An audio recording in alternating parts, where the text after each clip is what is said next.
இந்த புஸ்தகம் பார்த்தோம். ரூத் முடிச்சோம். 1-2 சாமுவேல் பார்த்தோம். சாமுவேல் புஸ்தகம் வந்து சவுலை மையமாக வைத்து எழுதப்பட்ட வரலாறு. 2 சாமுவேல் தாவீது அரசராக வந்த பிறகு அவருடைய மரணம் வரைக்கும் உள்ள காலகட்டத்தை சொல்கிறது. ஸோ இந்த புஸ்தகம் 11வது அதிகாரத்தில் தாவீதுனுடைய வீழ்ச்சி அல்லது அவருடைய பாவ நிலைமையை காட்டுகிறது. 2வது அதனால் வந்து துன்பங்களை 12வது அதிகாரத்திலிருந்து 24வது அதிகாரம் வரைக்கும் அவன் செய்த ஒரு சின்ன தவறு அதை தொடர்ந்து வருகிறதான கஷ்டப்பாடுகளை பற்றி நாம் படிக்கிறோம். ஆக இந்த புத்தகத்திலிருந்து நாம் கற்றுக்கொள்ளக்கூடியதான 2 பாடங்களை பற்றி நான் உங்களுக்கு சொல்ல விரும்புகிறேன். தயவுசெய்து கேட்டுக்கொள்ளுங்க. பரிசுத்தமான வாழ்க்கை என்பது மிகவும் முக்கியமானது. நாம் ஒவ்வொருவரும் கடைபிடித்து வாழ வேண்டிய வாழ்க்கை. தாவீதை பற்றி வேதம் சொல்லும்போது என் இருதயத்துக்கு ஏற்றவனாக இருந்தான். தாவீது கடவுளுடைய இருதயத்துக்கு ஏற்றவனாக இருந்தான். ஆனால் அவன் ஒரு சாதாரண மனிதன் என்பதை காட்டுவதற்காக 11வது அதிகாரத்தில் அவனுடைய வீழ்ச்சி நாம் பார்க்க முடிகிறது. அதனால் நம்முடைய வாழ்வு என்பது நாம் உறுதியாக உத்தரவாதமான வாழ்க்கை என்பது அல்ல. உறுதியான உத்தரவாதத்துக்கு அது அடிப்படை அல்ல. நாம் ரட்சிக்கப்பட்டு விட்டோம், கர்த்தருக்கு ஸ்தோத்திரம். ஆனால் இந்த ரட்சிப்பை கடைசி வரைக்கும் காத்து கொள்ள வேண்டும் என்பது இந்த புத்தகத்தினுடைய அடிப்படையான கருத்து என்பதை நாம் அறிந்து கொள்ள வேண்டும். பாவம் நம்ம எப்பொழுதும் பின்பற்றலாம். அதனால் நாம் விழுந்து விடாதபடி கவனமாக எச்சரிக்கையாக இருக்க வேண்டும். அந்த நாட்களில் இந்த கயிறில் கம்பியில் கயிறு கட்டிட்டு நடப்பாங்க, பார்த்துருக்கீங்களா? அப்போ அதே போல தான் நம்முடைய வாழ்க்கை என்பது கயிறு மேல் நடக்கின்ற ஒரு வாழ்க்கை. இந்த கர்நாடகாவில் உள்ள லிங்காயத்துகள் என்ன செய்வாங்கன்னா, அவங்க இந்த மரண நேரத்தில், அதாவது மரணம் அடைஞ்ச பிறகு அந்த சடங்குகளில் ஒரு 2 பக்கமும் குச்சி வச்சு அதில் ஒரு கயிறை ஒரு நூறு மாத்திரம் கட்டுவாங்க. நூலை கட்டிட்டு இந்த கயிறு போன்ற இந்த பாலம், நூல் போல இருக்கிற இந்த பாலம் விரிவடைந்து உன் வாழ்க்கை மோட்ச லோகத்துக்கு போகட்டும் என்று சொல்லுவாங்க செத்து போன பிறகு. ஆனால் அது நமக்கு என்ன சொல்வது, நம்முடைய வாழ்க்கை பரிசுத்தமான வாழ்க்கை இந்த பக்கம் விட்டது, இந்த பக்கம் விட்டது. ஜான் பனியனுடைய மோட்ச பிரயாணம் எத்தனை பேர் படிச்சிருக்கீங்க? தயவுசெய்து இதை வாங்கி படிக்க முயற்சிங்க. ஜான் பனியன் எழுதின மோட்ச பிரயாணம் தமிழில் இருக்கு. அவர் பேர் பால் என்கிறவர் மொழிபெயர்த்திருக்கிறார். அதுதான் பிற்காலத்தில் காலகட்டத்தில் ரட்சணி யாத்திரைன்னு தமிழில் ஒரு இலக்கியமாக அதை வந்து இலக்கிய வடிவத்தில் எழுதியிருக்காங்க. பரதேசி மோட்ச பிரயாணம் என்ற அந்த புஸ்தகம். அந்த புஸ்தகம் ஒரு விசுவாசிக்கு எங்கெங்கெல்லாம் எப்பெல்லாம் எப்படிப்பட்ட சோதனைகள் வருகிறது என்பதை காட்டுகிறதான ஒரு புஸ்தகம். அதே போல் விசுவாசிகள் ஊழியக்காரர்கள் யாராக இருந்தாலும் என்ன ஆகிறதுக்கு வாய்ப்பு உண்டு, விழுந்து போவதற்கு வாய்ப்பு உண்டு. ஆனால் நாம் ஆண்டவரை சார்ந்து கொண்டு நம்முடைய வாழ்வை பேலன்ஸ் செய்து கொண்டு கடந்து செல்வது மிக முக்கியமானது. 2வது, ஒருவேளை புதிய ஏற்பாட்டுக்கு இது பொருத்தமா என்று தெரியாது. ஆனால் பழைய ஏற்பாட்டில் இது பொருத்தமாக இருக்கிறது. பாவம் செய்த பாவங்கள் மன்னிக்கப்பட்டாலும் அதற்கான தண்டனை உண்டு பாவங்கள் மன்னிக்கப்பட்டாலும் அதற்கான தண்டனை உண்டு. ஆனால் புதிய ஏற்பாட்டில் அதுக்கான வழி இருக்கா என்று நமக்கு தெரியாது. ஏன்னா புதிய ஏற்பாட்டில் எல்லாவற்றும் இயேசு சிலுவையில் சுமந்து கொண்டார். ஆனால் அதே நேரத்தில் துணிகரமான பாவம் என்று ஒன்று உண்டு. துணிகரமான பாவம். இந்த துணிகரமான பாவத்துக்கு நாம் விலகிறோம். அது ரொம்ப ரொம்ப முக்கியமானது. இதை மனதில் வைத்துக் கொள்ள வேண்டும். இப்பொழுது 1-2 ராஜாக்களின் புஸ்தகத்தை நாம் வேகமாக பார்க்கலாம். 1-2 ராஜாக்கள். சரி, அதுக்கு முன்னால் நான் ஏற்கனவே சொன்னது போல 1-2 ராஜாக்கள் சாமுவேல் புஸ்தகம் ஒரே புஸ்தகமாக தான் இருந்தது. இதில் இன்றைய வேத புஸ்தகத்தில். ஆனால் அதை கிரேக்க மொழியில் மொழிபெயர்த்த போது அதை 2 புஸ்தகமாக மாற்றினாங்க. அதே போல் 1-2 ராஜாக்களும் ஒரே புஸ்தகமாக தான் இருந்தது. அதையும் மொழிபெயர்த்த போது 2 புஸ்தகமாக மாற்றினாங்க. 4ஆம் புஸ்தகம் அதே போல் தான். அதனால் நாம் மனதில் கொள்ள வேண்டிய காரியம் என்னவென்றால் இவர்களெல்லாம் ஒவ்வொரு புஸ்தகமாக இருந்தது. அது நமக்கு தான் அது 1 ராஜாக்கள் 2 ராஜாக்கள் 1 நாளாகவும் 2 நாளாகவும் என்று மாறி மாறி வருகிறதை பார்க்கிறோம். 1 ராஜாக்களின் புஸ்தகம் 2 ராஜாக்களின் புஸ்தகம் அதுவும் 4ஆம் புஸ்தகமும் 1-2 4ஆம் புஸ்தகமும் இயேசு கிறிஸ்துவை ராஜாவாக காண்பிக்கின்றதான ஒரு புத்தகங்கள்.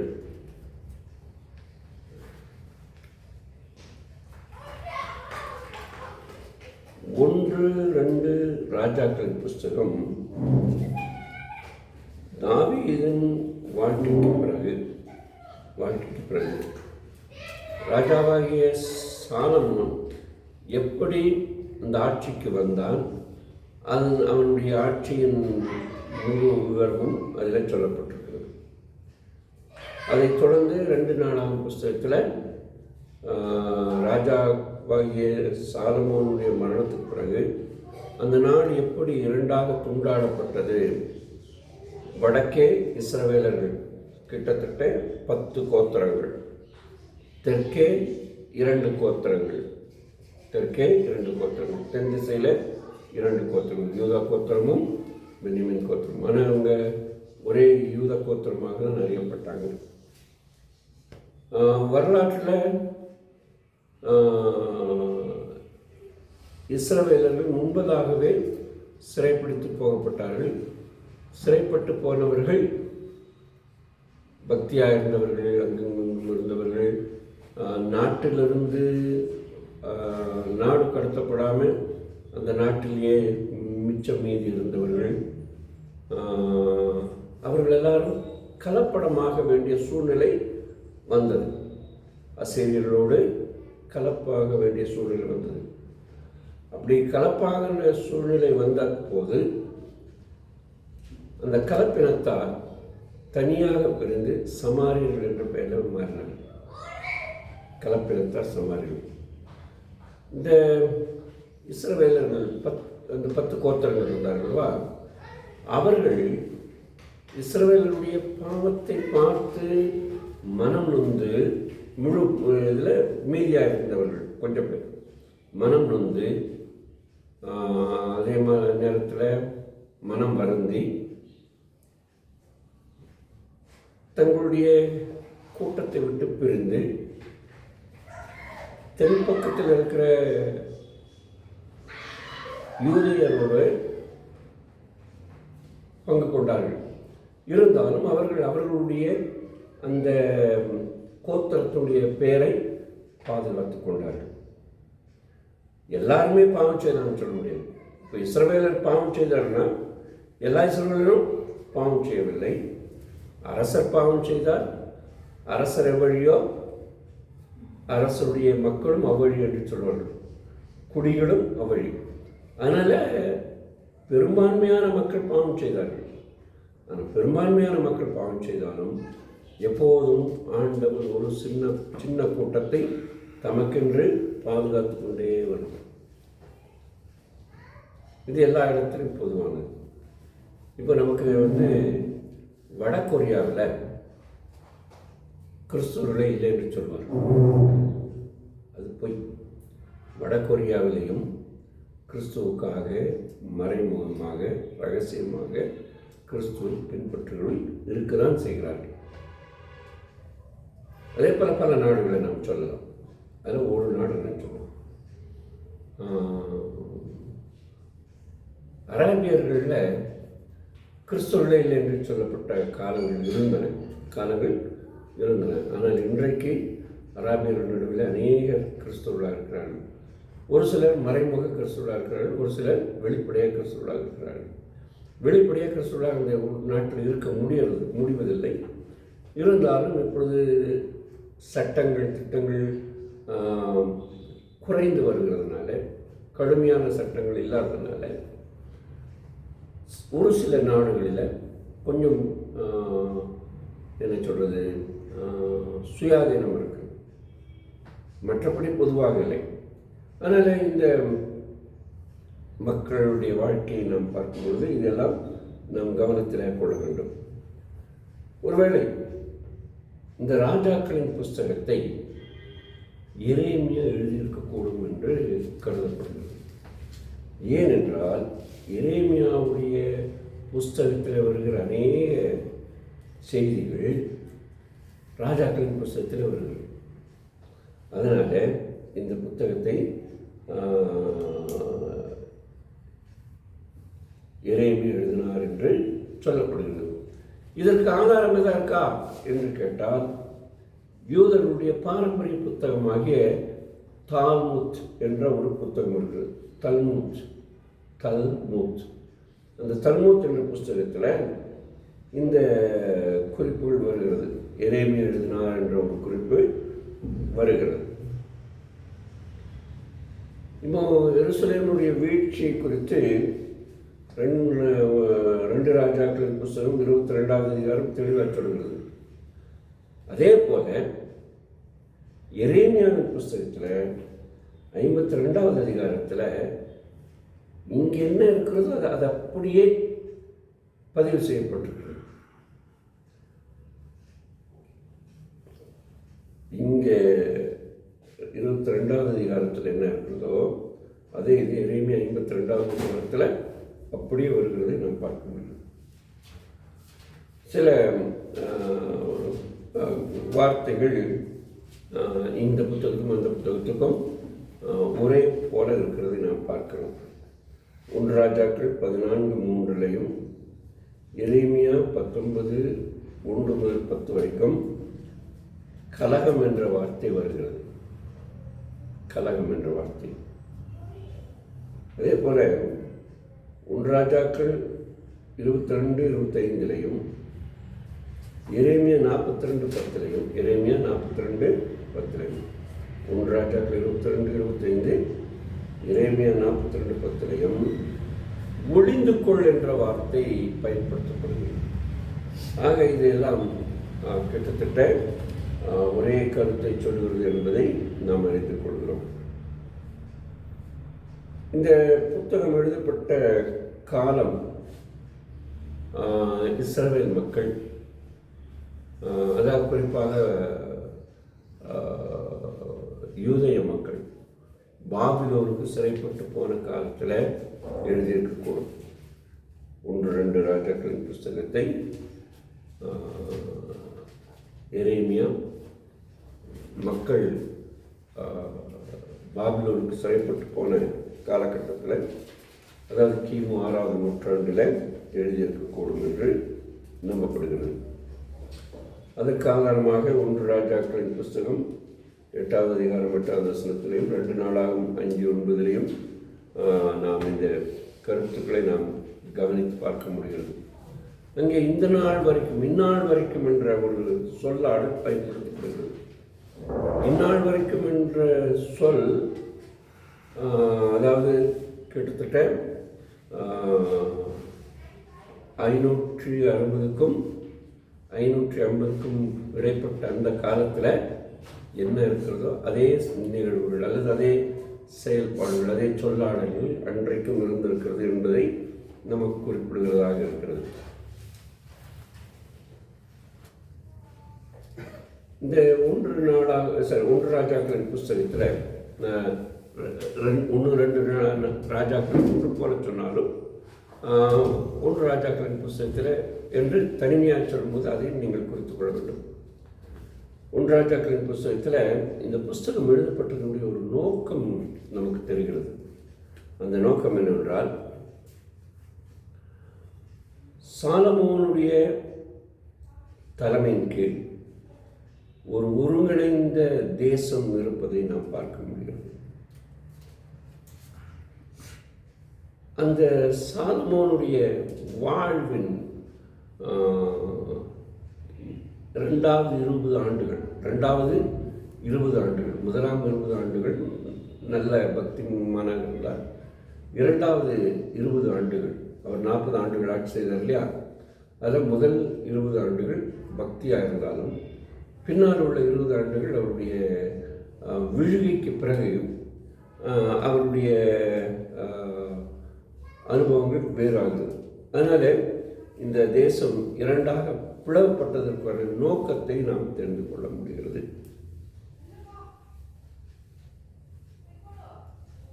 இந்த நாட்களில் குறிப்பாக நாம் கவனிக்கும் போது இஸ்ரவேல், யூதா ஆகிய இந்த நாடுகளில் இருந்த ராஜாக்களின் ஒரு சிலருடைய பக்தி வாழ்க்கையும் ஒரு சிலருடைய பக்தியற்ற வாழ்க்கையும் நாம் இந்த புத்தகங்களிலிருந்து அறிந்து கொள்ள நமக்கு உதவி செய்கிறது.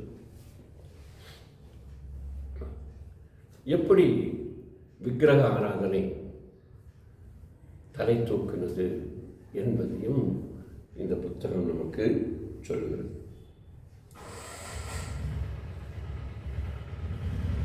ஒன்று ராஜாக்கள் புத்தகம் சுமார் 394 ஆண்டு வரலாற்றை நமக்கு சொல்கிறது. 394 ஆண்டுகள், அதாவது குறிப்பாக சொல்லப்போனால் ஒரு 400 ஆண்டுகளுடைய வரலாற்றை நமக்கு சொல்கிறது. 4 நூற்றாண்டுகள் எப்படியெல்லாம் இஸ்ரவேல் மக்கள், குறிப்பாக தென்பகுதியில் இருந்த மக்கள், அவருடைய ஆட்சி முறை, அவருடைய காலம், இவ்வளெல்லாம் சொல்கிறது.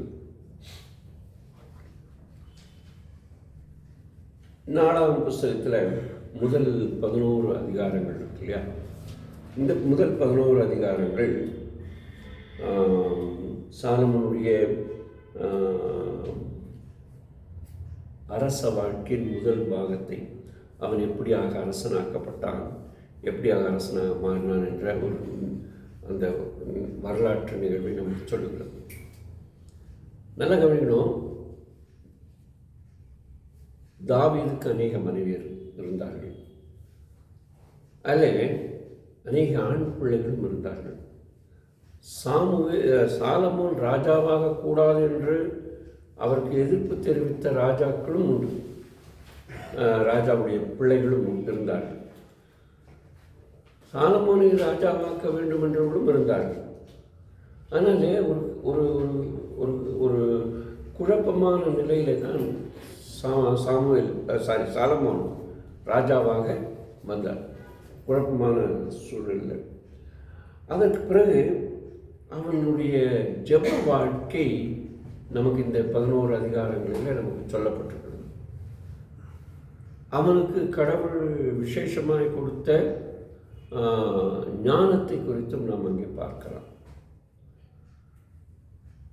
இங்கே அவன் அந்த ஞானத்துக்காக வேண்டிக் கொண்ட காரியங்கள் எல்லாம் ஆண்டவர் நேரில் வந்து கேட்குறாங்கப்பா, அவனுக்கு என்ன வேணுப்பா, இன்றைக்கி என் முன்னாலே உங்கள் முன்னாலே வந்து நின்னா நம்ம யாரெல்லாம் என்ன கேட்போம்? பாஸ்டர் சந்திரன் என்ன கேட்பீங்க? ஆண்டவர் வந்து மகனே சந்திரன் உனக்கு என்ன வேண்டும் கேட்டால் என்ன கேட்பீங்க? நல்ல சபை கொடுங்கன்னு நான் கேட்பீங்க, இந்த ரைட்? இல்லை நிறைய காசு கொடுங்கன்னு கேட்பீங்க? எனக்கு இல்லாததான் கேட்போம். அது ரைட் என்ன, இப்படி ஒவ்வொருத்தரும் ஒவ்வொரு விதமாக கேட்பாங்க. ஆனால் சாலமோனை பார்த்த ஆண்டவர், மகனை உனக்கு என்ன வேணும்? நீ கேளு, உனக்கு நான் தரேன்னு சொல்கிறேன். அவன் நினைச்சிருந்தா எதையோ கேட்டுருக்கான். ஏன்னா அவனுக்கு எதிரிகள் இருந்தார்கள். எதிரிகளுடைய பைபிள் அப்படி தான் சொல்லப்பட்டிருக்கு. ஏன்னா அவன் எதிரிகளுடைய உயிரை கேட்கல, வேற பணம் செல்வம் எல்லாம் கேட்கல. மாறாக அவன் என்ன கேட்குறான், ஆண்டவரே உம்முடைய மக்களாகிய இந்த மந்தையை நான் எப்படி நடத்த வேண்டும் என்று எனக்கு கற்றுத்தாங்கன்னு கேட்குறோம். ரொம்ப அருமையான ஒரு ஜெபம் அவனுடைய ஜெபம். 3வது அதிகாரத்தில் நீங்கள் படிக்கலாம். 1 ராஜாக்கள் புத்தகம் 3வது அதிகாரத்தில். அப்போ ஆண்டவர் கொடுக்குற, அப்போ நீ இந்த மாதிரி கேட்குறிய, அதனால் உனக்கு நான் ஞானத்தையும் தரேன் செல்வத்தையும் தரேன்றார். பம்பர் இன்னும் லாட்ரி அடிக்க பாருங்க எப்படி அடிக்கணும். ஞானம் கேட்டான், செல்வம் கேட்டிருந்தா செல்வத்தை மாத்திரம் கொடுத்துருப்பாரு. அவன் ஞானத்தை கேட்டதுனால ஞானத்தோடு கூட சேர்ந்து செல்வத்தையும் கொடுத்தாரு, வீரத்தையும் கொடுத்தாரு. சாலமோன் என்றால் சமாதானம் என்று பொருள். இந்த இவருடைய வாழ்க்கையில் அதிகமாக யுத்தம் செய்யவே இல்லை. தாவீது ராஜா அதிகமாக யுத்தம் செய்தார், போர் செய்தார். போர் வீரனவன், போர் வீரனாக இருந்து ராஜாவானவன். ஆனால் சாலமோன் அதிகமாக யுத்தம் செய்யவில்லை. 1-2 சின்ன சின்ன சண்டைகள் தவிர அவன் யுத்தம் செய்யவில்லை. அவனுடைய பேருக்கு தகுந்தால் போலவே சமாதானம் உள்ளவனாக இருந்தான் என்று பார்க்கிறோம். இப்போ அவனுக்கு என்ன வந்துச்சு, இந்த முதல் 20 ஆண்டுகளில் நல்ல கவனிங்க, அவனுக்கு உலக புகழ்பெற்ற அரசனாக மாறினார். அந்த நாட்களில் இருந்த அறியப்பட்ட உலகத்தில் இவன் ஒரு மாபெரும் உலக புகழ்பெற்ற மன்னனாக மாறினான். இந்தியா வரைக்கும் வந்து வியாபாரம் செய்து வருகிறார். இந்தியா நீங்கள் கள்ளிக்கோட்டை வரைக்கும் வந்திருந்தாருன்னா கட்டாய கோவிலுக்கு வந்திருப்பார்னு நினைக்கிறேன். நீங்கள் அவர் வரல, அவருடைய ஆட்கள் வந்திருப்பாங்க. அவங்க தேடி வந்தது என்ன? பொன், மிளகு, மயில், யானை. ஸோ இந்த பகுதியில் தான் யானை இருந்தது, நம்ம ஊரில் தான் யானை இருந்தது. ஆனால் நம்ம ஊருக்கு வந்திருக்கலாம், யானைகளை பிடிச்சி கொண்டு போயிருந்துருக்கலாம். யானை தந்தத்துக்காக வந்தார். எனவே ஸோ இது நம்முடைய கற்பனை. ஆனால் இருந்தாலும் நம்முடைய வகுப்பு கொஞ்சம் சுவாரஸ்யமாக இருக்குங்கிறதுக்காக சொல்கிறேன். இங்கே வந்தாரா இல்லைங்கிறது எனக்கு தெரியாது. ஒருவேளை அவனுடைய அதிகாரிகள் வந்திருக்கலாம், அல்லது இங்கேருந்து கொண்டு போய் கொடுத்துருக்கலாம். சரிங்களா? சரி. இப்போ அந்த நாட்களில் அவர் அங்கேருந்து இஸ்ரவேல் தேசத்திலிருந்து அநேக யூதர்கள் அல்லது இஸ்ரவேலர்கள் இந்தியாவில் வந்து குடியேற ஆரம்பித்தாங்க. அப்படி குடியேறினவர்கள் தான் கொச்சின் பகுதியில் இன்றைக்கும் இருக்காங்க. கேரளாவில் நிறைய இடங்கள் இருந்தாங்க. இப்போ கூட இங்கே ஒரு காலனி இருந்ததா சொல்கிறாங்க. இங்கே பத்தேல் பக்கத்தில் ஒரு குடும்பம் இன்னும் இருக்குது, ஒரு யூத குடும்பம் இன்றைக்கும் பத்தேலில் இருக்காங்க. ஸோ யூதர்கள் இந்தியா முழுவதும் பரவ தொடங்கினாங்க அந்த நாட்களில். ஸோ அவருக்கு உலக புகழ் வந்தது. உலக புகழ் வந்தோடனே செழிப்பு வந்தது. செழிப்பு வந்தோடனே நல்ல மற்ற மக்களோட சிறப்பான ஒரு உறவு முறை வந்தது. அதனால் யாரும் அவரோட சண்டை போடலை, எல்லாம் சமாதானத்துக்கு தான் வந்தாங்க. ஏன்னா சண்டை பண்ணி சிலருடைய இதை அனுபவிக்க முடியாது, அதனால் சமாதானமாக தான் போவாங்க. ஸோ அந்த மாதிரி அப்படிப்பட்ட உன்னதமான வாழ்க்கை. இந்த காலகட்டத்தில் அவன் எருசலேமில் பெரிய ஒரு தேவாலயத்தை கட்டுறார், சிறப்பான ஒரு தேவாலயத்தை கட்டுகிறார். 20 ஆண்டுகள் அந்த ஆட்சியில் அவன் கட்டின இந்த தேவாலயம் மிக முக்கியமானது. ஆனால் அவன் தேவாலயத்துக்கு கட்டுறதுக்கு எடுத்துக்கொண்ட காலமும் அவன் தனக்கென்று கட்டின அரண்மனைக்கு எடுத்துக்கொண்ட காலமும் வித்தியாசப்படுது. தேவாலயத்தை கொஞ்ச நாளில் கட்டினான், அவனுடைய அரண்மனையை அதிக நாள் கட்டினான். சரி, அது ஒரு பக்கம் இருக்கட்டும். 2வது 20 ஆண்டுகளில் அவன் கொஞ்சம் கொஞ்சமாக சரிந்தே போனான், வீழ்ந்து போனான், வீழ்ச்சி அடையான். இந்த நாட்களில் அவனுக்கு நிறைய பேர் அவரோட சமாதானம் பண்ணுறதுக்காக தங்களுடைய அரச குடும்பத்தை சேர்ந்த பெண்களை அவர் தலையில் கட்டி விடுறாங்க. யாரெல்லாம் பொண்ணு கொடுக்குறாங்களோ எல்லாரும் வாங்கிக்கிறாங்க. சாலமன் ஏன்னா யாரையும் பாய்க்க முடியாது. அவன் ஏற்கனவே ஒரு நல்ல திருமணம் செய்திருந்தான். அப்புறம் ஆக்சுவலி எகிப்தியரோட அவங்க தொடர்பு கொள்ளக்கூடாது. ஆனால் எகிப்திய பெண்ணை அவன் கல்யாணம் பண்ணான், சீதோனியருடைய பெண்களை கல்யாணம் பண்ணான். இதனால் அவங்கெல்லாம் இவரோட சண்டை போடுறாங்க. நீங்கள் உங்கள் கடவுளுக்கு நீங்கள் கோயில் கட்டிட்டீங்க, இப்போ எங்கள் கடவுளுக்குன்னு ஒரு சின்ன கோயிலாக கட்டுங்களேன். உங்கள் கோயிலுக்கு உங்கள் சாமிக்கு பெரிய கோயில் கட்டுங்க, எங்கள் சாமிக்கு ஒரு சின்ன கோயிலாக கட்டுங்க அப்படின்னு அவங்களோட இதாகும்போது அவர்கள் எல்லாருடைய விண்ணப்பத்துக்கும் என்ன செய்ய வேண்டியிருந்தது, செவிசாய்க்க வேண்டியிருந்தது. ஆனால் எல்லோரும் சரி என்னமோ பண்ணிட்டு போங்க. அப்போ அவங்க கோயில் கட்டணுன்னு பிரதிஷ்டை பண்ணும்போது நீங்களும் வாங்க, நீங்கள் தானே ராஜா, நீங்கள் புருஷன் இல்லையா, நீங்கள் நம்ம அந்த இடத்துல மதிப்பு பண்ண வேண்டாவா, பிரியப்படுத்த வேண்டாவா அப்படின்னு அப்படி இழுத்துட்டு போகும்போது அப்படி அவங்க விக்கிரக ஆராதனையும் ஈடுபட வேண்டிய சூழ்நிலை வந்துடுச்சு. அதனால் அவனுடைய அடுத்த காலகட்டம் கட்டுப்பாடற்ற ஒரு வாழ்க்கையாக ஆரம்பித்தது. ஆனால் நான் ஏற்கனவே சொன்னது போல அநேகரை திருமணம் செய்ய வேண்டிய சூழ்நிலை, பலதார மனம். அதனால் விக்கிரக ஆராதனை, இதனால் சாகும்போது நிம்மதியாக சாகலை. சாலமன் சாகும்போது நிம்மதியாக சாகலை. பைபிள் அதுக்கான ஆதாரங்கள் இருக்குது. ஆனால் அவன் இறந்தாங்க இருக்குது. ஆனால் அவன் இறக்கும்போது சமாதானமாக சாகலை. ஏன்னா ஒவ்வொரு பொண்டாட்டியும் என்ன சொல்லுவாங்க, என் பையனையே ராஜாவாக்கணும், என் பையனை நீ ராஜாவாக்கணும், என் பையனை ராஜாவாக்கணும்னு ஒவ்வொருத்தரும் என்ன பண்ணிட்டு இருந்திருப்பாங்க.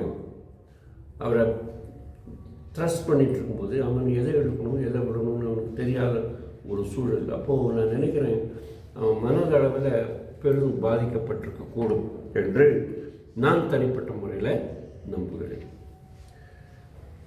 இதற்கு பிறகு 12வது அதிகாரத்திலிருந்து 22வது அதிகாரம் வரைக்கும் நாம் பார்க்கும் பொழுது அந்த இது சாலமோனுடைய ஒரு மகன் ரெகோபியாம், இவருடைய காலத்தில்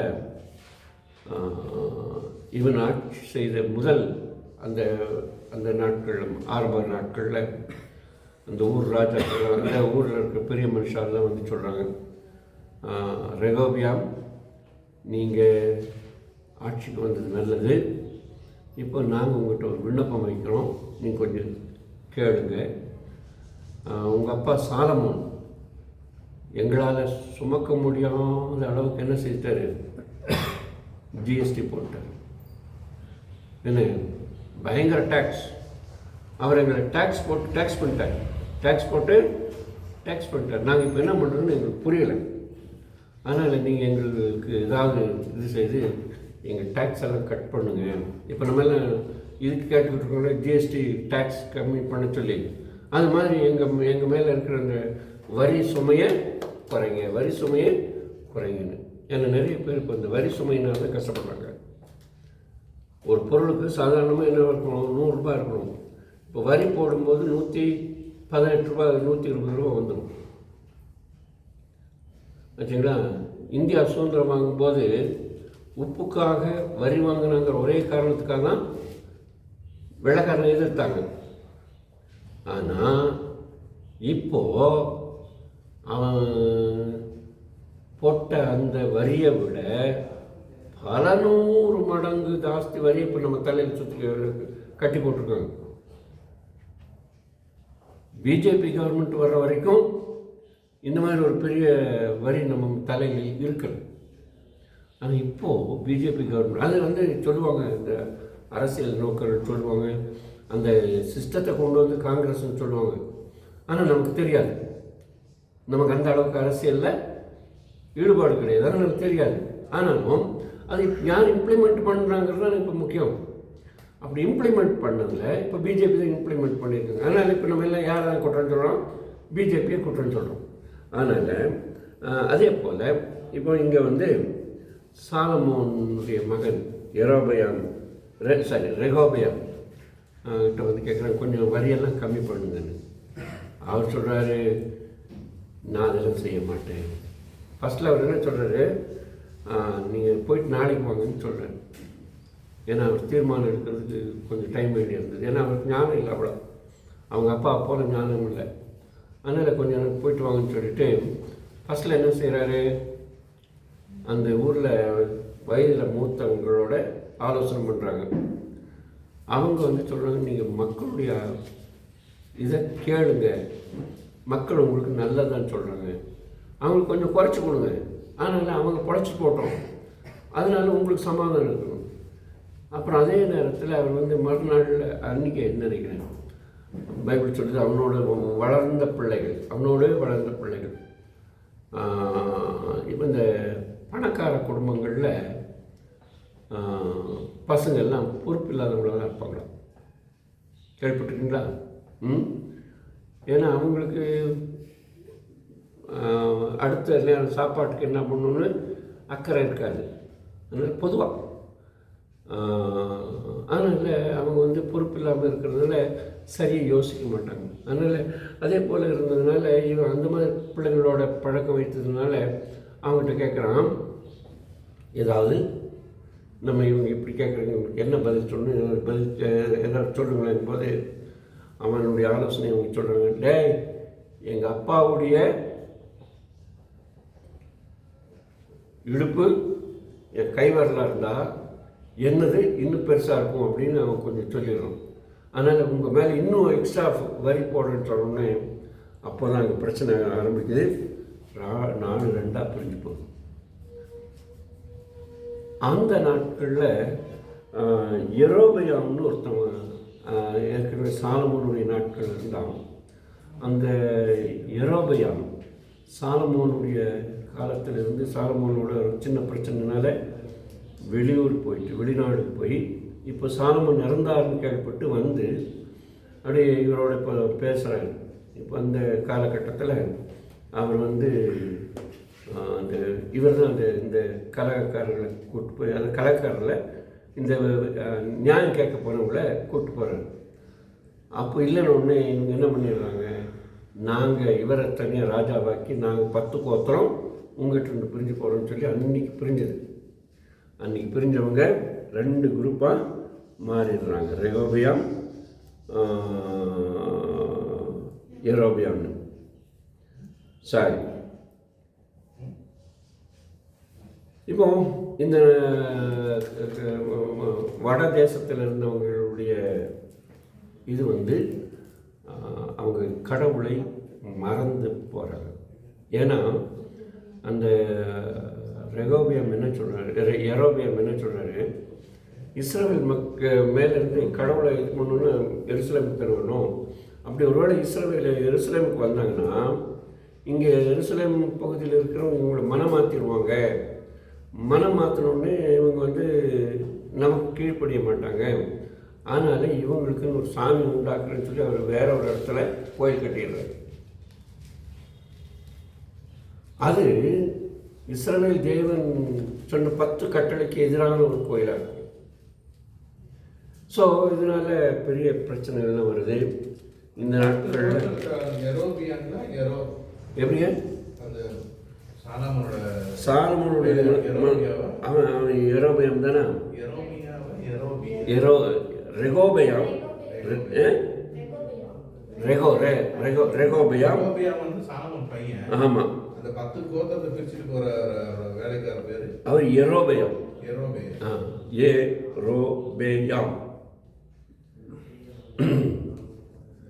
இவன் ஒரு துன்மார்க்கமான ராஜாவாக இருந்தான் யெரொபெயாம். எது அது எரேமியா இல்லை, எரேமியா ரொம்ப அந்த தீர்க்கதரிசி பேர்லாம் வர்றது. அதாவது கிட்டத்தட்ட 20 தீர்க்கதரிசிகள் வர்றாங்க. சரி, 30 தீர்க்கதரிசிகள் இந்த 2 புஸ்தகத்தில் வர்றாங்க. இந்த 30 தீர்க்கதரிசிகளில் சுமார் 11 தீர்க்கதரிசிகள் பேர் தான் நமக்கு இருக்கு.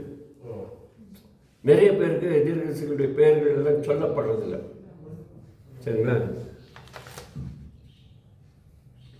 ஸோ இந்த இதில் இந்த வட தேசத்தை ஆண்டவர்களில் ஆகாப்னு ஒருத்தர் இருந்தான். ஆகாப், அவன் பேருக்கு தகுந்த மாதிரி அவன் ஆகாப். அவனுக்கு ஒரு மனைவி இருந்தான், ரொம்ப மோசமான மனைவி. அவள் பேர் ஏசபேல். இவருடைய நாட்களில் தான் எலியா தீர்க்கதரிசியை தேவன் எழுப்பினார். எலியா தீர்க்கதரிசியை தேவன் எழுப்பினார்.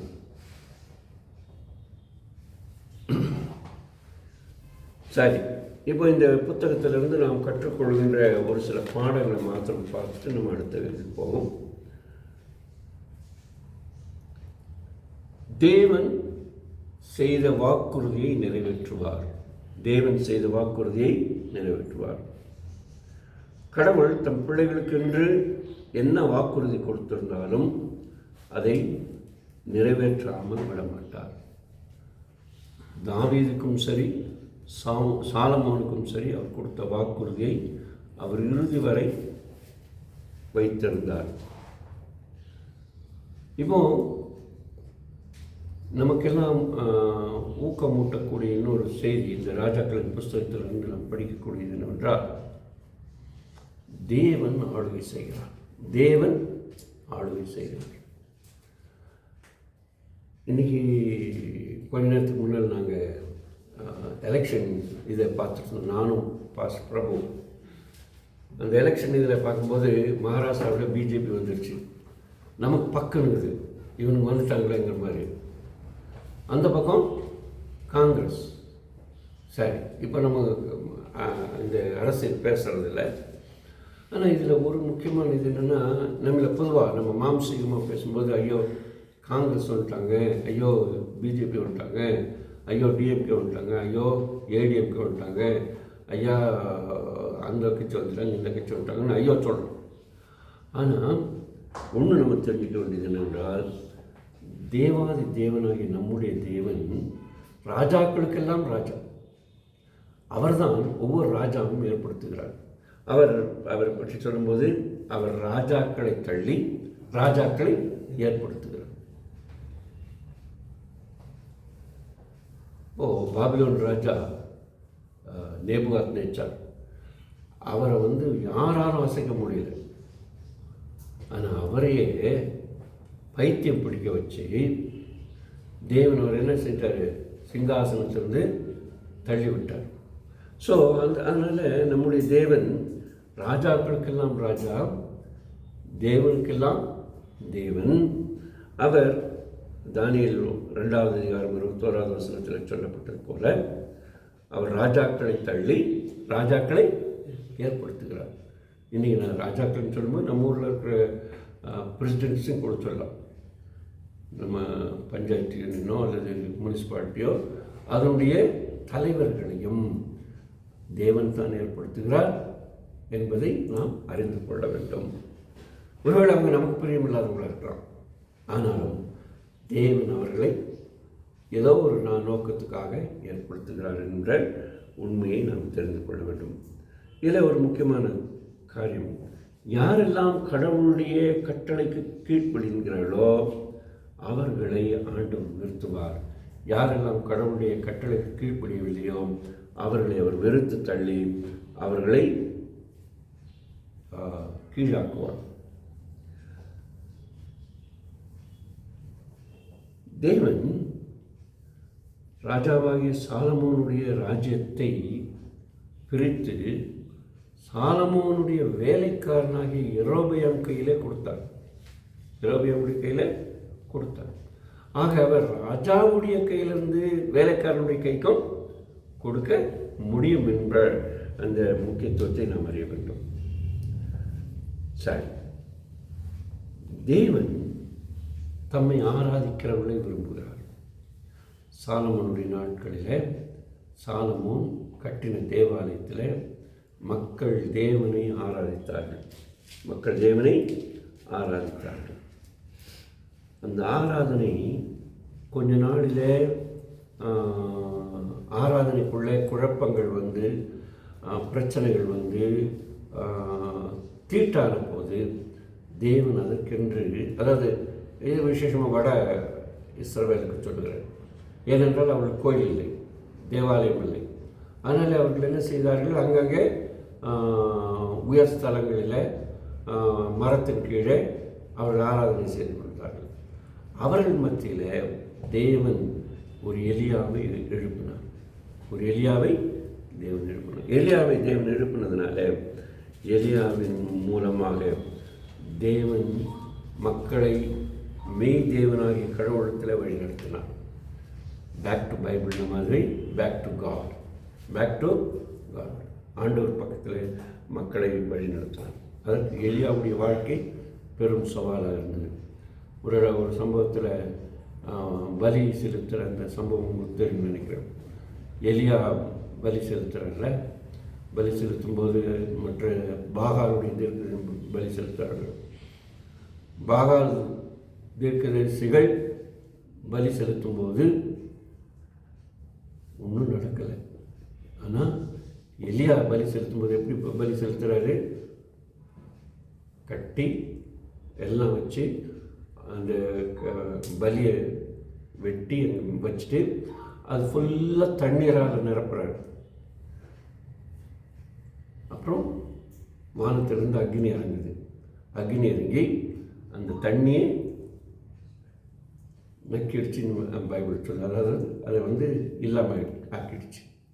அப்புறம் ஈரமான அந்த விறகுகள் எரிய ஆரம்பித்தது. அப்போ தான் எல்லாரும் யெகோவா தேவன் வாழ்க என்று சொல்லி ஆண்டவரத்தில் வருகிறார். அந்த நேரத்தில் எலியா வந்து பெரிய ஒரு சங்காரம் செய்கிறார். பாகாலை பின்பற்றினவர்களையும் அந்த நிகழ்வுகள் நமக்கு தெரியும். அதனால் தேவன் அவ்வப்போது தமிழத்தில் திரும்புவதற்காக தீர்க்கதரிசிகளையும் பரிசுத்தவான்களையும் நீதிபதிகளையும் ராஜாக்களையும் கொண்டு வருவார் என்ற ஒரு உண்மையை நாம் இதன் மூலமாக அறிந்து கொள்ள முடிகிறது. தொடர்ந்து தேவன் தான் வரலாற்றின் நாயகர். ஏனென்றால் ஒரு ராஜாவை ஏற்படுத்தும் போது அந்த ராஜாவை அவர்தான் அவரே வழி நடத்துகிறார்.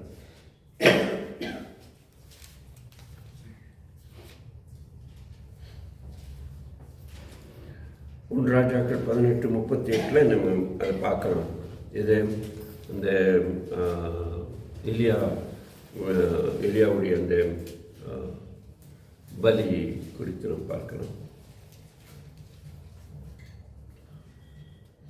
இப்போ இந்த புத்தகத்திலிருந்து ஒரு 3-4 உண்மைகளை நான் தொடர்ந்து சொல்ல விரும்புகிறேன். கவனமாக கேட்டுக்கொள்ளுங்கள். இது 1-2 ராஜாக்களுக்கு சேர்ந்து தாவீது ராஜாவோடு ராஜாக்களின் புஸ்தகம் தொடங்குகிறது. ராஜாக்களின் புஸ்தகம் தொடங்குகிறது. அது பாபிலோன் சிறையிருப்பில் முடிகிறது.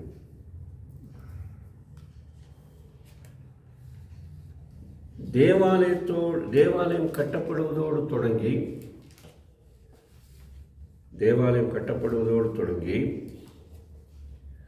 தேவாலயம் எரிக்கப்படுவதில் முடிகிறது. இந்த 40 வருஷங்கள் சாலமோனுடைய காலத்தில் அழகான தேவாலயம் கட்டினார்கள். அந்த ஆலயம் முற்றுமாக அக்கினியில் எரிக்கப்பட்டதை பார்க்கிறோம். ராஜாக்களின் புஸ்தகத்திலே தாவீதுடைய முதல் பின்னடியார் சாலமோனில் தொடங்கி எகோனியா என்ற கடைசி ராஜாவை அவர் திரும்பமாக அந்த சிறையிலிருந்து எடுத்து வந்து ராஜாவாக உட்கார வைக்கிற நிலையில் முடிவடைகிறது. ஏன்னா ராஜாவாகி எக்கோனியாவை வந்து அவங்க நாடு கடத்துற பிறகு சிறைச்சாலையில் இருந்தவரை அந்த பாபிலோன் ராஜா திரும்பமாக அவருடைய பதவியில் வந்து உட்கார வைக்கிறார். அது வந்து என்ன சொல்கிறது, அது அந்த ஸ்தானத்தை கொடுக்குறார். அது சாலமோனுடைய இதில் தொடங்கி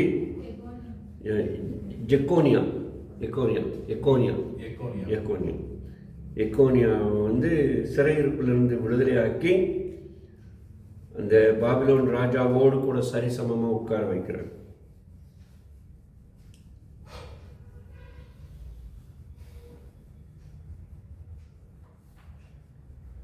ராஜாக்களின் புஸ்தகம் கிட்டத்தட்ட தேவாலயம் கட்டப்பட்டு அதன் பிரதிஷ்டையிலே தொடங்கி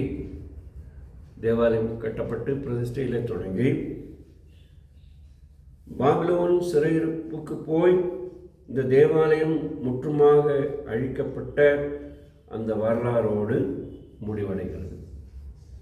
ஆக தேவாலயம் அங்கே மையம் பகுதி. ராஜாக்களின் புஸ்தகத்தில் எக்கோனியா சாலமோனுடைய வாரிசு. ஆமாம். பாபிலோனில் 70 வருஷம் சிறையிருப்பு முடிச்சு இல்லை, 70 வருஷம் சிறையிருப்பு இல்லை, அதுக்கு முன்னாலே அவர் வந்து அந்த ஸ்தானத்தில் அந்த அரசர்களுடைய வரிசையில் உட்கார வச்சிடுறார். ஆனால் அவர் அரசானவர் சிறை போனார், அதாவது கேப்டிவாக போனார், பாபிலோனுக்கு கேப்டிவாக போனார். ஏன்னா இப்போ அது அந்த நாட்களில் மற்றவங்க வந்து இருக்காங்க, இவர் அதுக்கு இடையில இறந்துடுறாரு. இப்போ ஒரு நாட்டை பிடிக்கிறாங்கன்னா அந்த நாட்டுடைய அந்த நாட்டுடைய அரசரை தான் என்ன பண்ணுவாங்க, கைதியாக்கி அவங்கள கொண்டு போவாங்க. அந்த வகையில் எக்கோனியாவை இது பண்ணுறாங்க. சரி,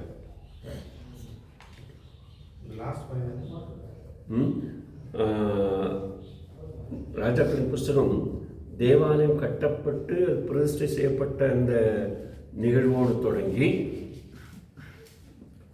தேவாலயம் பாபிலோனியர்களால் தேவாலயம் இடிக்கப்பட்ட நிலையோடு முடிவடைகிறது.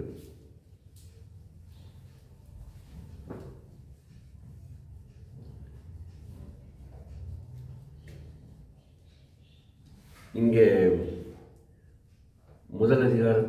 முதல் புஸ்தகத்தில் எலியாவும் 2வது புஸ்தகத்தில் எலிசாவும் வருகிறார்கள். மிகப்பெரிய வைராக்கியமுள்ள தீர்க்கதரிசிகள்.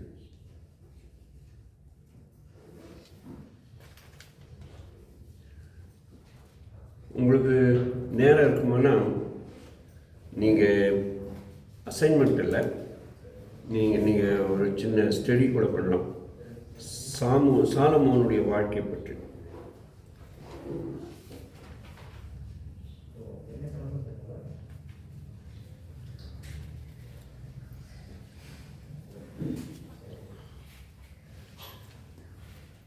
ஒன்று ராஜாக்களின் புஸ்தகம்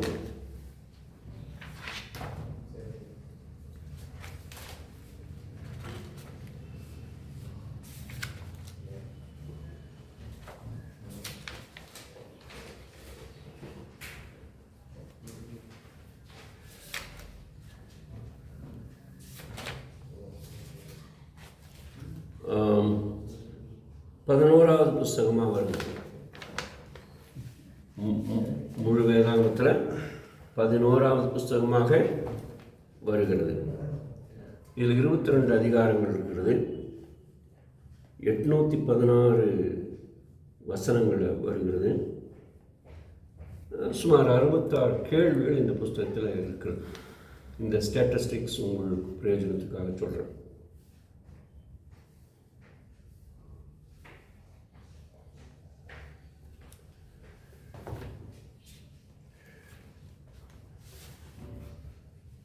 ரெண்டு ராஜாக்களின் புஸ்தகத்துக்கு ஏதாவது சொல்ல முடியும்னு பார்க்குறேன்.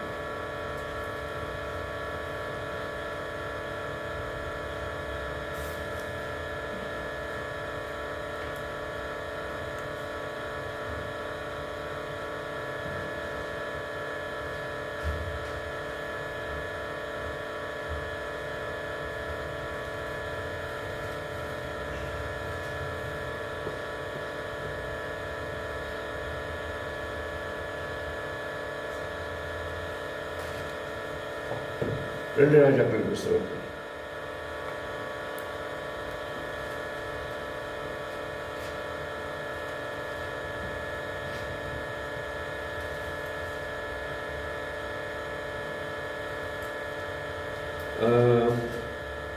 கிட்டத்தட்ட 300 ஆண்டுகள், சரியாக சொல்லணும் 287 ஆண்டுகள் 2 ராஜ்யங்கள் இருந்தது. வடராஜ்யம், தென் ராஜ்யம். அந்த வரலாற்றை இந்த ரெண்டு ராஜாக்கள் புஸ்தகம் சொல்கிறது. இஸ்ரவேல் நாட்டில் ஆமாம் ஆமாம் யூதேயா சமாரியா இஸ்ரவேல் ஆக்சுவலி இஸ்ரவேல் சமாரியாங்கிறது அதனுடைய தலைநகர்.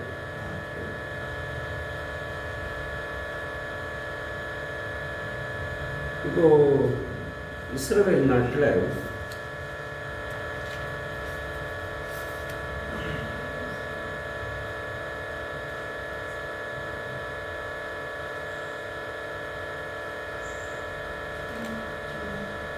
பத்தொன்பது அரசர்கள் இருந்தார்கள். வடநாட்டில் இஸ்ரவேல் நாட்டில் 19 அரசர்கள் இருந்தார்கள். உங்களுக்கு ஒரு சின்ன இது நான் அவங்க பேர் என்னங்கிறத நான் உங்களுக்கு அனுப்பி வைக்கிறேன், நீங்கள் அதை பார்த்துக்கலாம்.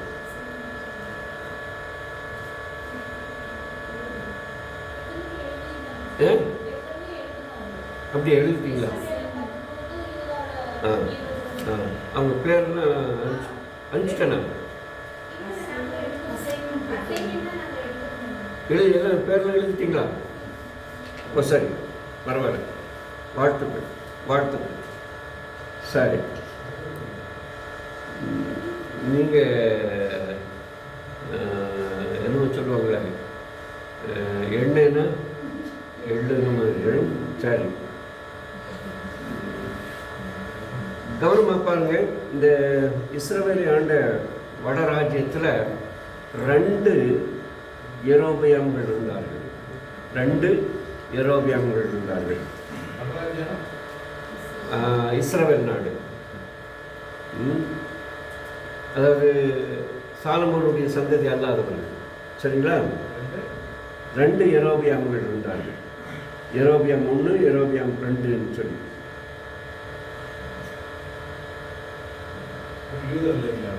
இல்லை, இவங்க இஸ்ரவேல் மேலே இந்த இஸ்ரவேல் நாட்டில் யூதேயா சாலமோனுடைய பிள்ளைகள் ஆண்டார்கள்.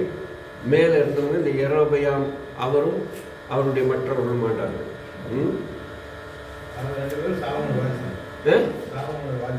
சாலமோன் வாரிசு கிடையாது. சாலமோனுடைய வாரிசு கிடையாது. இவங்க 930 கிட்டத்தட்ட 930 722 வரைக்கும் சிறைப்பட்டு போகிற வரைக்கும் ஆண்டார்கள். 930வது ஆண்டிலிருந்து 722வது ஆண்டு வரைக்கும்.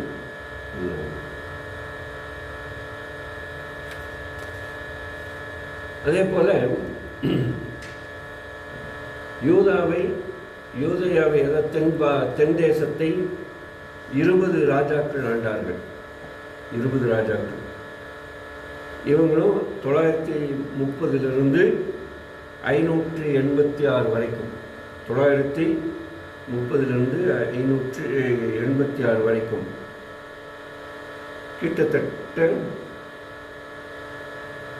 கிட்டத்தட்ட 344 ஆண்டுகள் 344 ஆண்டுகள் ஆட்சி செய்தார்கள்.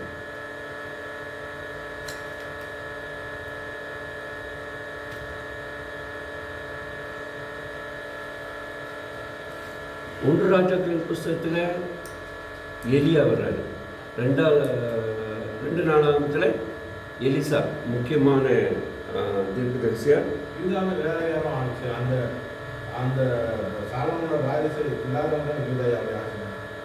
சாலமோன் ராஜாவுடைய வாரிசுகள் நான் சொன்ன இந்த யூதாவை ஆண்ட ராஜாக்கள் ஆச்சுங்களா, அவங்கள ரெகோபயாம், யரோபயாம் இல்லை ரெகோபயாம், அபியா, அபியா, ஆசா, யோசபா, யோராம், அகசியா, அத்தலியாள், யோவாஸ், அமத்சியா, அசரியா, யோதாம், ஆகாஸ், எசேக்கியா, மனாசே, ஆமோன், யோசியா, யோவகாஸ், யோயாக்கீம்,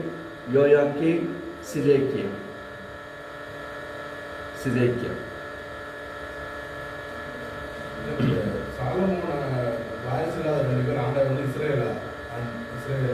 அவங்க எல்லாம் யூதாவை ஆண்டார்கள். ஆமாம், யூதைங்கிறது தென்பாகம். ஆமாம், யூதய தேசத்துல ஒரு சின்ன பகுதி ஆண்டாங்க. ரெண்டு தேசமா இருந்துச்சு.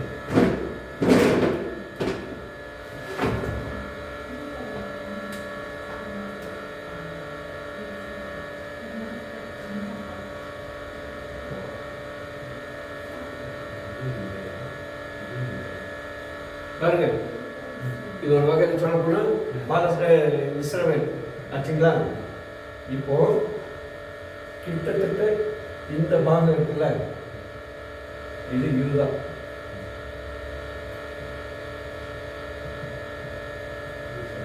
இது இஸ்ரேல், சரிங்களா.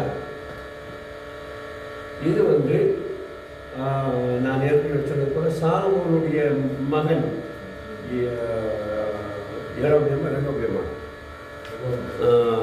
ரெகோபியமுடைய காலத்தில் பிரிஞ்சிருச்சு. அவர் வந்து ஆட்சிக்கு வந்த முதல் வருஷத்திலே பிரிஞ்சிருச்சு. ஆட்சிக்கு வந்த முதல் வருஷத்திலே பிரிஞ்சிச்சு. இது பங்காள சண்டை, பங்காளிகளுக்குள்ள சண்டை. என்ன ஏன்னா 12 கோத்திரம் தானே, பங்காளிகள் தானே, பங்காளி சண்டையாகி அவங்க பிரிஞ்சுட்டாங்க. அப்போ பிரியும் போது இங்கே 10 கோத்திரம், இங்கே 2 கோத்திரம் இருந்தாங்க. ஸோ இதுதான் முக்கியம்.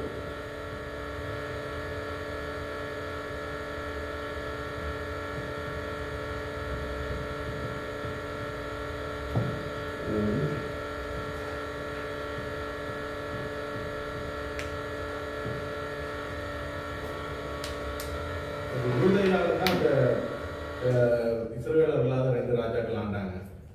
ராஜாக்கள் ஆமாம், 2 கோத்திரம். இல்லை, இஸ்ரவேலர் இல்லாத 2 பேர். எரேபியா 1, எரேபியா 2. அவங்க இங்கே ஆனாங்க சார், இந்த இடத்துல.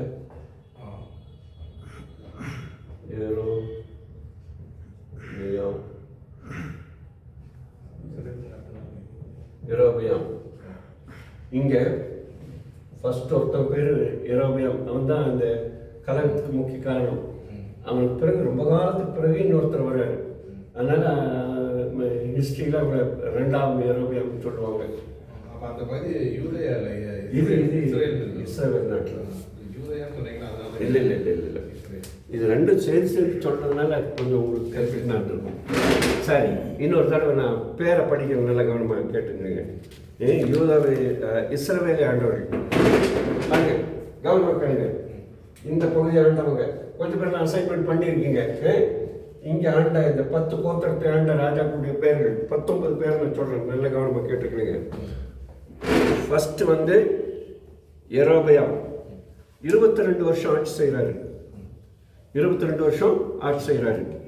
அந்த காலகட்டம் கிமு 930 909 வரைக்கும். 1 ராஜாக்கள் 12வது அதிகாரம் 25வது வசனத்திலிருந்து 14வது அதிகாரம் 20வது வசனம் வரைக்கும் அவரை பற்றி படிக்கலாம். நாதாப் 2 வருஷம் ஆட்சி செய்கிறாரு. 909 908 வரைக்கும் சுமார். 1 ராஜாக்கள் 15வது அதிகாரம் 25 31 வரைக்கும். பாஷா 24 வருஷம் ஆட்சி செய்கிறார். பாஷா 908 886 வரைக்கும். 1 ராஜாக்கள் 15வது அதிகாரம் 32 16வது அதிகாரம் 7வது வசனம் வரைக்கும். ஸோ நான் இந்த ரெஃபரன்ஸ் எல்லாம் சேர்ந்து உங்களுக்கு அனுப்புகிறேன். அதனால் இப்போ நான் திரும்ப அந்த ரெஃபரன்ஸ் சொல்ல விரும்பலை. ஏலா 2 வருஷம், சிம்ரி 7 நாட்கள், ஒரே 7 நாட்கள் தான் சிம்ரிங்கிறவர். உம்ரி பேரெல்லாம் பாருங்கள், கவனமாக வச்சுங்க. 12 வருஷம். ஆகா 22 வருஷம். அகசியா 2 வருஷம். யோராம் 12 வருஷம். யெகூ 28 வருஷம். யோவகாஸ் 17 வருஷம். யோவாஸ் 16 வருஷம். யெரொபெயாம் 2 41 வருஷம். அதிகமான ஆண்டுகள் ஆட்சி செய்தவர் யெரொபெயாம் 2. ஃபர்ஸ்டில் வர்றவர் 22 வருஷம். இவர் 793 753 வரைக்கும். 2 ராஜாக்களின் புஸ்தகம் 14வது அதிகாரம் 23 29 வரைக்கும் வரப்பட்டு படிக்கலாம். ஆச்சுங்களா? பேரை கன்ஃபியூஷன் ஆகக்கூடாது. இப்போ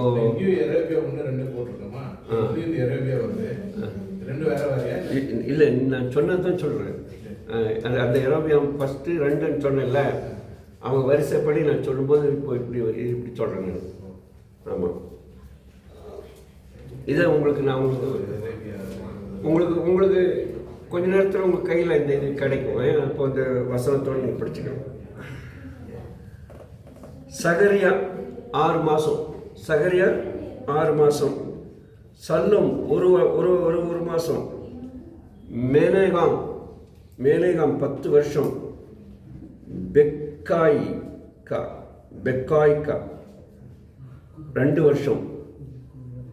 பெக்கா பேரெல்லாம் ஒரே மாதிரி வரும். பெக்கா 20 வருஷம். ஒசையா 9 வருஷம். ஆக 19 அரசர்கள்.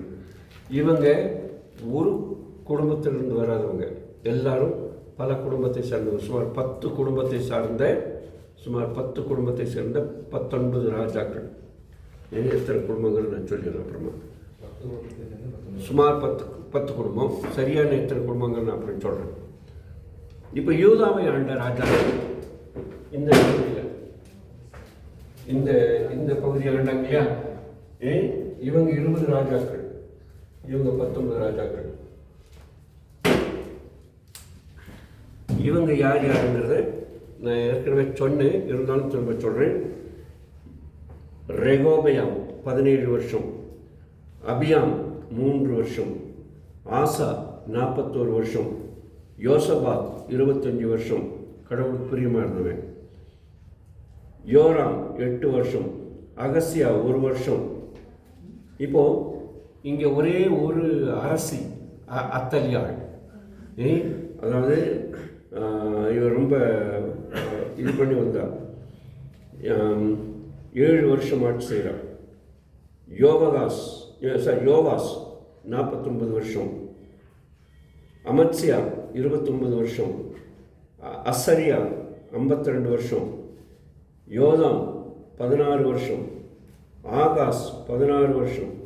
எசேக்கியா 29 வருஷம். மனாசே 55 வருஷம். ஆமோன் 2 வருஷம். யோசியா 31 வருஷம். யோவகாஸ் 3 மாதம், ரொம்ப குறைந்த நாட்கள். யோதாம் 11 மாதம். யோயாக்கீம் என்கிறவர். யோயாக்கீம் பைபிளை கவனமாக படிக்கணும். யோயாக்கீம் என்கிற ஒருத்தர், யோயாக்கீன் என்கிற ஒருத்தர் 3 மாதம், ரொம்ப சொற்பமான நாட்கள். அடுத்து சிதேக்கியா 11 வருஷம். பாபிலோனுக்கு 3 முறை சிறைப்பட்டு போனார்கள். பாபிலோனுக்கு ஒரே டைமில் சிறைப்பிடிச்சு போல. எத்தனை முறை சிறைப்பிடிக்கப்பட்டார்கள்? 3 முறை சிறைப்பிடித்து கொண்டு போகப்பட்டார்கள்.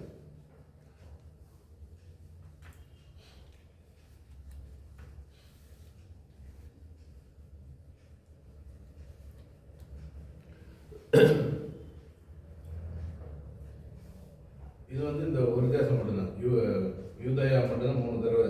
ஆமாம். அதே போல் அவங்க சிறையிருப்பிலிருந்து மீண்டு வரும்போது 3 முறை தான் மீண்டு வர்றாங்க. 3 முறை மீண்டு வர்றாங்க. அதை நான் அடுத்த இதில் நம்ம எஸ்ராவில் படிக்கும்போது படிக்கலாம். எஸ்ரா நெகேமியாவில் படிக்கும்போது அதை பற்றி படிக்கலாம்.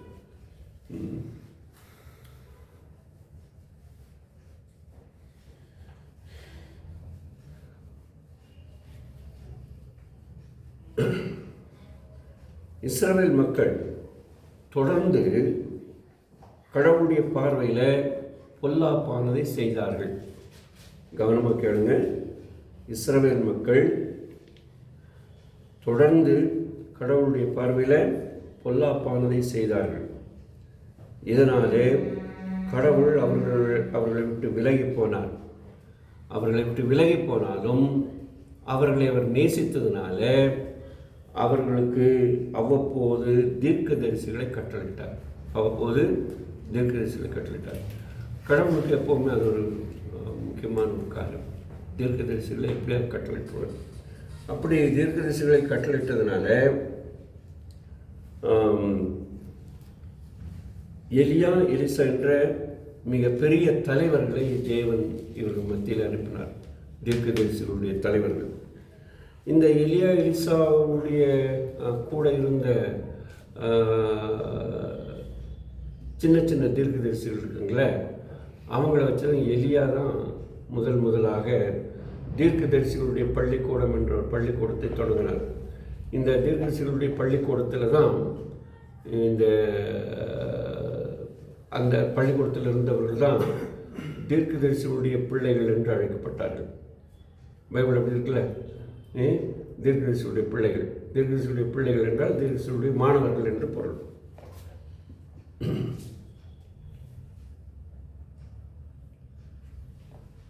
யூதேய தேசத்தில் ஒரே அடியாக கடவுளை மறந்த அரசர்கள் இருக்கவில்லை. கடவுளை அறிந்த அரசர்கள் பலர் இருந்தார்கள். இஸ்ரவேல் நாட்டில் கடவுளை மறந்த அநேக ராஜாக்கள் இருந்தார்கள். ராஜாவாக வந்த உடனே கடவுளை மறந்துடுறாங்க. ஏன்னா அவங்க மக்களை எப்படியா ப்ளீஸ் பண்ணுங்கிறதுக்காக. ஆனால் யூதேயாவில் மாத்திரம் மிக முக்கியமாக எசேக்கியா என்ற ஒரு ராஜா இருந்தார். யோசியா என்ற ஒரு ராஜா இருந்தார். இவர்கள் கடவுளை அதிகமாக சார்ந்திருந்தார்கள். அதனாலே மக்களை அவருடைய பின்மாற்ற வாழ்க்கையிலிருந்து திருப்பி கடவுள் பக்கமாக அவர்களை நடத்தினார்கள் இந்த இரண்டு ராஜாக்களும். இவர்கள் முழுவதுமாக இஸ்ரவேல் நாட்டில் இருந்த விக்கிரகங்களை அழித்தார்கள்.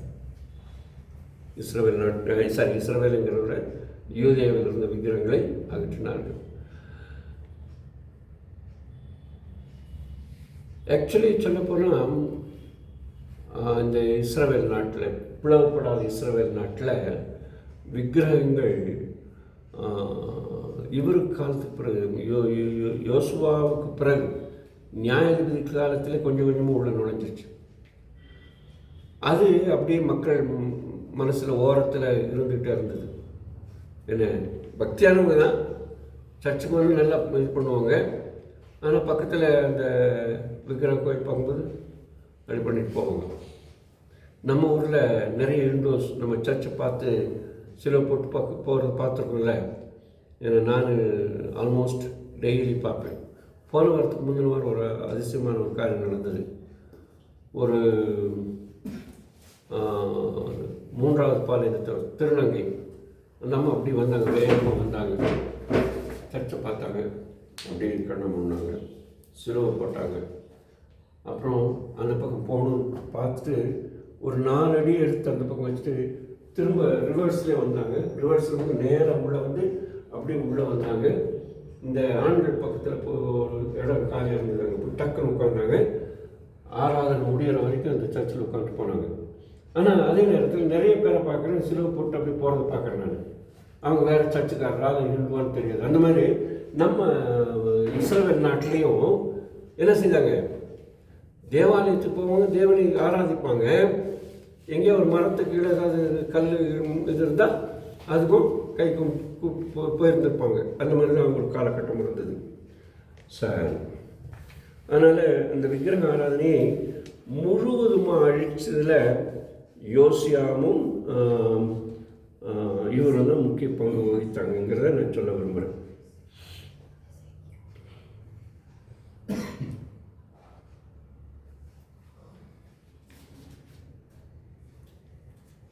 இந்த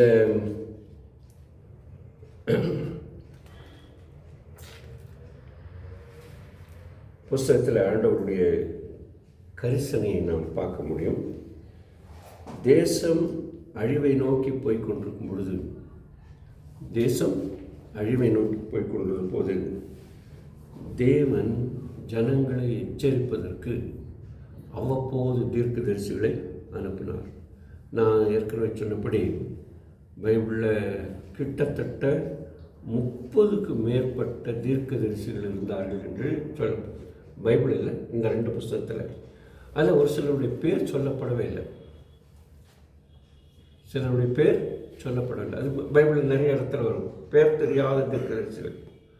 பேர் தெரியாத தீர்க்கதரிசிகள் ஏன் அவருடைய பேரை தேவன் மறைத்தார் நமக்கு தெரியாது. ஆனால் அந்த தீர்க்கதரிசி வந்து வல்லமையாக பிரசங்கம் பண்ணிட்டு போயிடுவார், அவருடைய வேலை முடிஞ்சிடும். ஆனால் நான் ஏற்கனவே சொன்ன மாதிரி ஒரு 11 பேருடைய பேர்களில் புத்தகங்கள் இருக்கிறது. 20க்கு மேற்பட்ட தீர்க்கதரிசியுடைய பெயர்கள் வேதாகமத்தில் குறிப்பிடப்பட்டிருக்கிறது. ஆகவே தேவன் இஸ்ரவேல் மக்களை மறக்கவில்லை. அவர்கள் பாவத்தில் போனாலும் தேவன் அவர்களை மறக்கவில்லை. அவர்களை திரும்பமாக தம்மிடத்தில் அழைத்து வருவதற்காக தேவன் கரிசனையோடு இருந்தார். இன்றைக்கும் ஆவிக்குரிய சபைகளில் சில சபையாரை பார்த்து என்ன சொல்லுவாங்கன்னா, இந்த சபையில் ஆவி இல்லை அப்படின்னு சொல்லுவாங்க. இந்த சபையில் ஆவி இல்லை, அவங்கெல்லாம் பின்மாற்றத்தில் இருக்காங்கன்னு எல்லாம் சொல்லுவாங்க. ஆனால் எந்த சபையிலும் ஆவி இல்லாமல் இல்லை. எல்லா சபைகளிலையும் ஆவியானவருடைய அசைவாடுதல் உண்டு. ஆனால் நம்ம மாதிரி உள்ள சபையார் எல்லாம் சொல்லி பழகிட்டோம், அந்த சபையா அவங்களுக்கு ஆவி இல்லை அணல் இல்லைன்னு சொல்லுவோம். இப்போது இங்கே வந்து கடவுளுடைய கரிசனை என்னென்னா, அப்படிப்பட்டவர்களுக்கும் நாம் யாரெல்லாம் ஆவி இல்லைங்கிறோமோ அவங்களுக்கும் என்ன செய்கிறாரு, அக்கறையோடு அவங்களை ஆண்டவரிடத்தில் திருப்புறதுக்கான முயற்சியில் ஆண்டவர் இன்றைக்கும் ஈடுபட்டு கொண்டிருக்கிறார். அதனால் ஆண்டவருக்கு நாம் நன்றி உள்ளவர்களாக இருக்க வேண்டும்.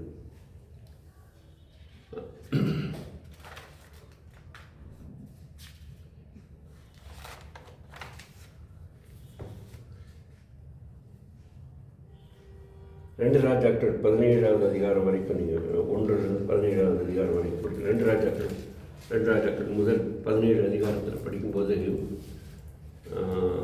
அந்த நாட்டில், இஸ்ரவேல் நாட்டில் நடந்த அந்த பயங்கரமான என்ன சொல்கிறது, பாவ நிலைமை நாம் பார்க்க முடிகிறது. அவங்க எப்படி கடவுளுடைய கட்டளையை மீறினார்கள் என்பதை நாம் பார்க்க முடிகிறது. இருந்தாலும் தேவன் அவர்களை முற்றுமாக மறந்து போகவில்லை. தேவன் அவர்களை முற்றுமாக மறந்து போகவில்லை.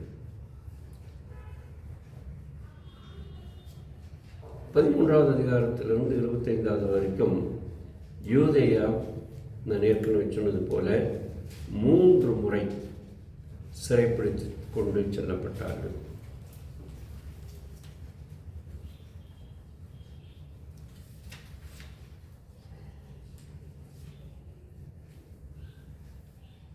யூதேயாவுக்கு பெரிய எழுப்புதல் கொண்டு வர தேவன் ஒரு 5 ராஜாக்களை பயன்படுத்தினார். இவர்கள் மூலமாக தேவன் யூதேய மக்களும் பின்மாற்றத்தில் இருந்த போது அவர்களை தம்மிடத்திலே கொண்டு வருவதற்கு பயன்படுத்தினார். அவர்களிலே முதலாவது ஆசா, யோசபாத், யோசியா, எசேக்கியா, அதே யோசியா, 2 யோசியாக்கள், யோவாஸ், ஓசியா, ஜோஷியா. இவர்களால் பெரிய எழுப்புதலை தேவன் அந்த நாட்களில் யூதேயாவிலே கொண்டு வந்தார். ஆனால் துரதிருஷ்டவசமாக எலியாவையும் எலிசாவையும் தேவன் எழுப்பினாலும் பெரிய அளவில் யூதேயாவில் நடந்த போல பெரிய எழுப்புதல்கள் வட தேசத்தில் எழும்பவில்லை. ஆனாலும் எலியாவையும் எலிசாவையும் தேவன் வல்லமையாக பயன்படுத்தினார் என்ற ஒரு மகிழ்ச்சி நமக்கு இருக்கிறது.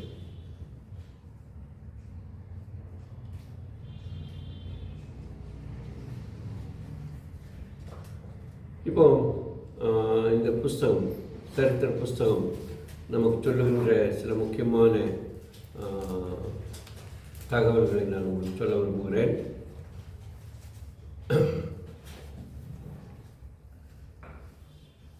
இந்த ராஜாக்களின் காலங்களிலே தான் சங்கீத புஸ்தகம் எழுதப்பட்டது. அதிகமான சங்கீதங்கள் எழுதப்பட்டது. சாமுவேல், ராஜாக்கள், நாளாகமும் காலகட்டங்களில் சங்கீத புஸ்தகங்கள் அதிகமாக எழுதப்பட்டது. சாலமோன் 2 புஸ்தகங்கள் எழுதினார். குறிப்பாக ஒன்று பிரசங்கி, இன்னொன்று நீதிமொழிகள்.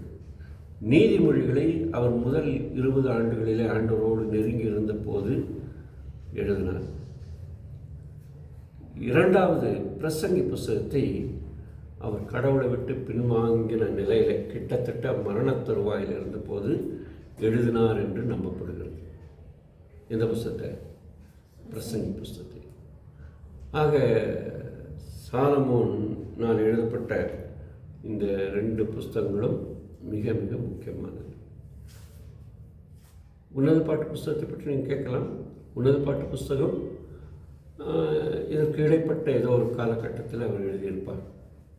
ஆனால் நீதிமொழிகள் புஸ்தகத்தை எழுதும்போது அவர் அந்த உன்னதமான நிலையிலிருந்து புத்தி சொல்லும்படியாக, ஆலோசனை சொல்லும்படியாக எழுதினார் என்று வாசிக்கிறோம்.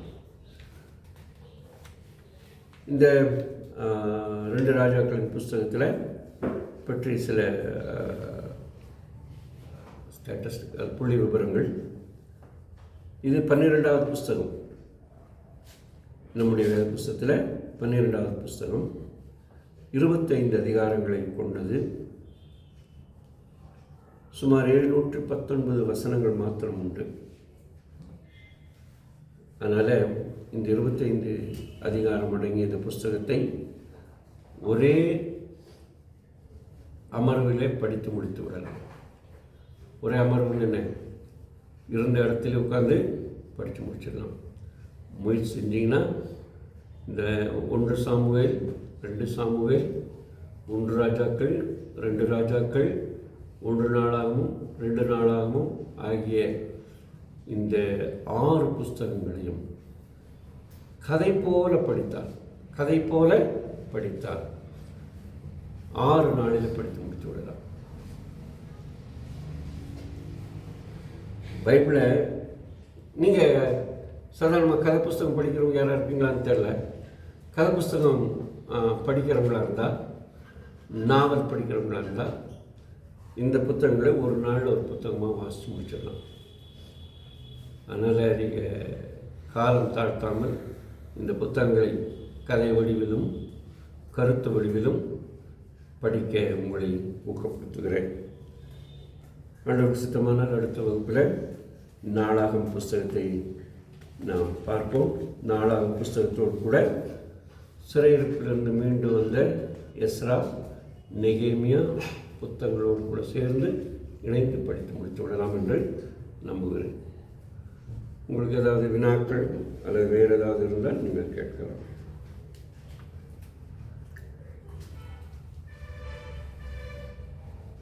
தேவன் யூதேயாவை 3 முறை சிறைப்பிடிக்க செய்தார். அதே போல் 3 முறை அவர்கள் திரும்பி வரும்படி செய்தார். அதை பற்றி அடுத்த வகுப்பில் நாம் படிக்கிறோம். இஸ்ரவேல் மக்களை ஒரே ஒரு முறை அவர்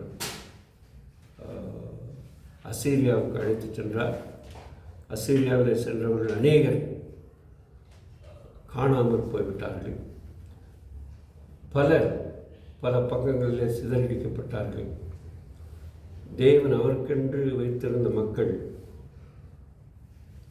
பிற்காலத்தில் அதே காலகட்டத்திலேயும் யூதாவோடு இணைந்து தங்கள் பக்தியை காத்து கொண்டார்கள். இதுதான் இந்த புத்தகங்களுடைய முக்கியமான குறிப்புகள்.